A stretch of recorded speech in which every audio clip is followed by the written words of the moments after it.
You okay? Yeah. Just buried my godmother. Leo, just let me know when you want me to start rolling, okay? Your number one? My number one. No, he's on leave today. Oh. Hey, you're playing a tune tomorrow. Okay, before we start the press conference, we're going to read a statement out from the Acting Director of Corrections, is Kate Baltazar. Director Tony Lamaran is currently off island. So we're going to stick with the final adverse action that's going to be spoken about. Names will not be released pending the appeal with civil service, okay? All right. When you're ready, go. Buenas and half a day. I'm Kate Baltazar, the Acting Director of the Department of Corrections. Thank you for attending this press conference today regarding the status of the proposed adverse action notices served to 4 correction officers. As we previously mentioned, the 4 notices were served on May 5th, 2017. Each employee was given 10 days, as allotted, to respond to the Director of Corrections in reference to their proposed adverse action. The 10th day concluded on Monday, May 15th at 1700 hours. All 4 officers met with the Director of Corrections within that allotted 10-day time period. The Director has rendered his decision and the Department serves today the notices of final adverse action as follows. 1 letter of reprimand, which will remain in the employee's file for 1 year. 1 10-day suspension, 1 15-day suspension, and 1 dismissal. Any questions? How long have the officer that was dismissed, how long has that officer been employed with the department? The officer in question that's been dismissed from the Department of Correction has been here about a year and 7 months. And the other 3 officers? The other 3 officers, we have actually 2 seasoned officers that have 20-some plus years in service. Which one are they? One is the reprimand and 1 is suspension. And the other officers have got about 10 years. Can you expound on how we came to the conclusion that the officer had to be dismissed for what he did wrong? He or she. Again, the investigation entices about the administrative process, the protocols within the special housing unit in itself. So the investigation it was determined that there were some protocols and SOPs that wasn't followed. For the 10-day suspension and the 15-day suspension, are those with pay? No, the suspension is without pay. Both suspensions. Both suspensions is without pay. And what does a reprimand mean? A letter of reprimand means that the individual will be placed on 1 year. It's almost somewhat like a probational period for 1 year. Any infractions within that 1 year that happens if the person has an infraction within that 1 year could be held against them.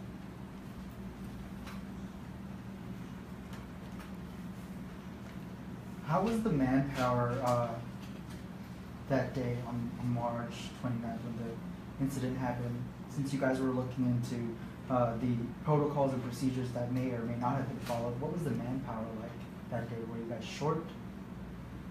The manpower that was required on that day had been met. Subsequently, however, through our investigation, it was determined that there were several, I would say, missed calls as far as supervisory levels concerned, and I guess bad judgment from officers in itself. Again, strictly basing ourselves on the SOP of the special housing unit.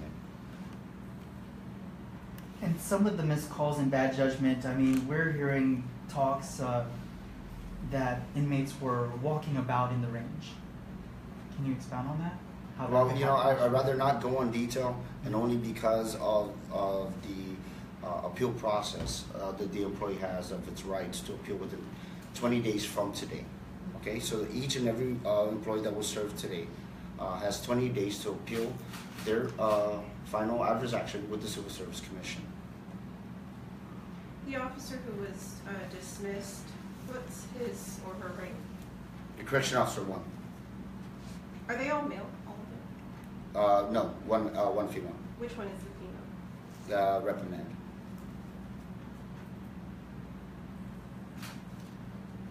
And again, all of this could be in light down the line as they file their appeals with the Civil Service Commission.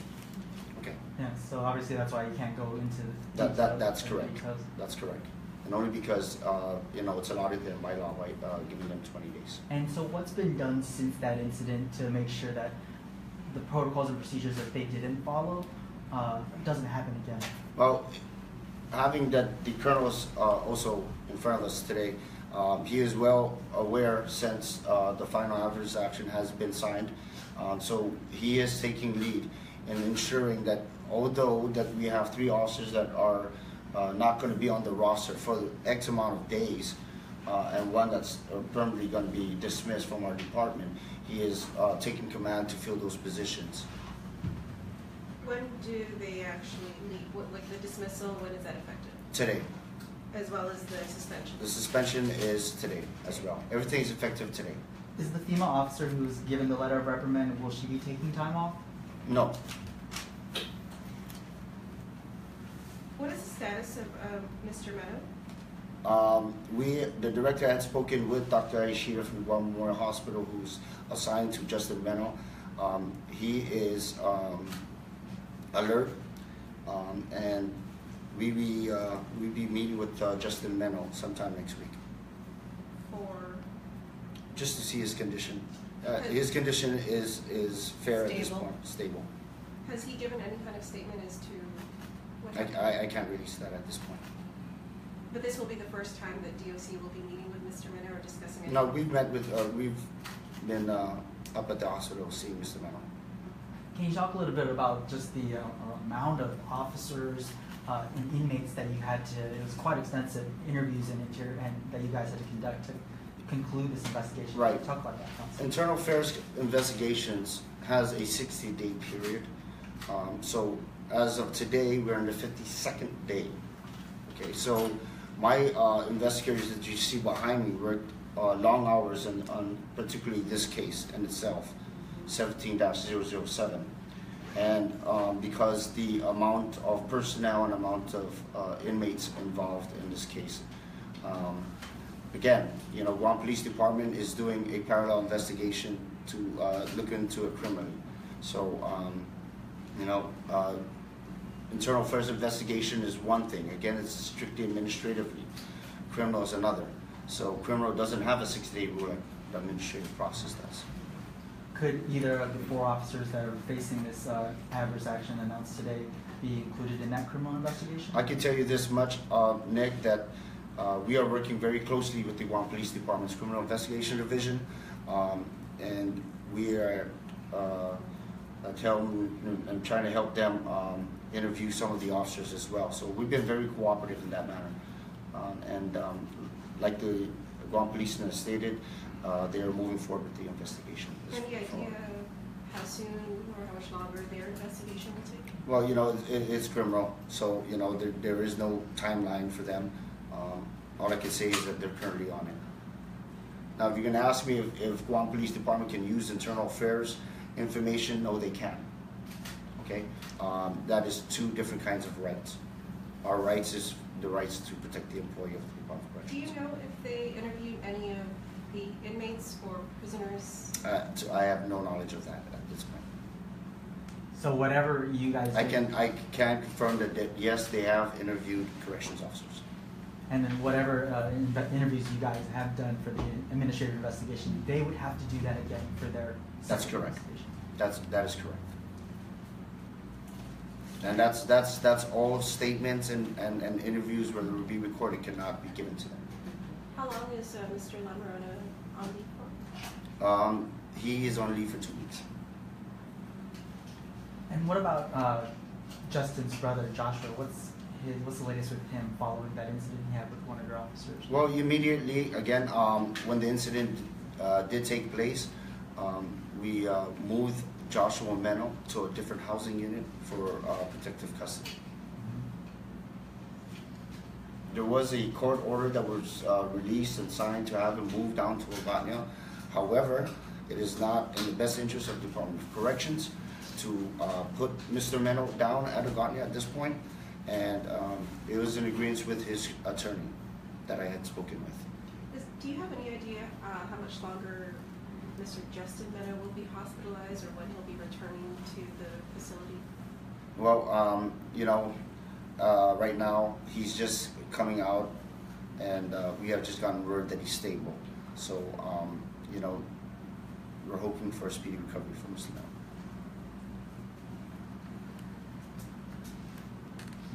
And that concludes the internal affairs investigation. No other officers will be looked into in regards to the Justin Meno.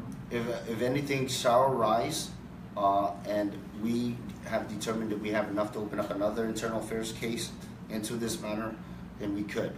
But at this point, this particular case involving the incident up at the special housing unit has concluded, and that is IU case number 17-007. Any questions? All right, that concludes our press conference. Thank you very much. Thanks, everyone.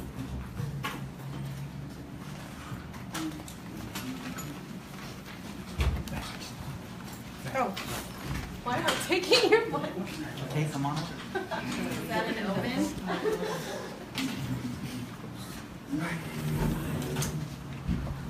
All right, guys. Well, there you have it. Thanks for joining us for this live news conference here on Facebook. You just heard from the Department of Corrections leadership there, and the investigator for Internal Affairs, Jeff Limo. He's also the spokesperson for the department, confirming for us today, alongside Acting Department of Corrections Director Kate Baltazar, that among those 4 proposed adverse action, that they finally came to the conclusion to give 1 letter of reprimand. That's to a female officer.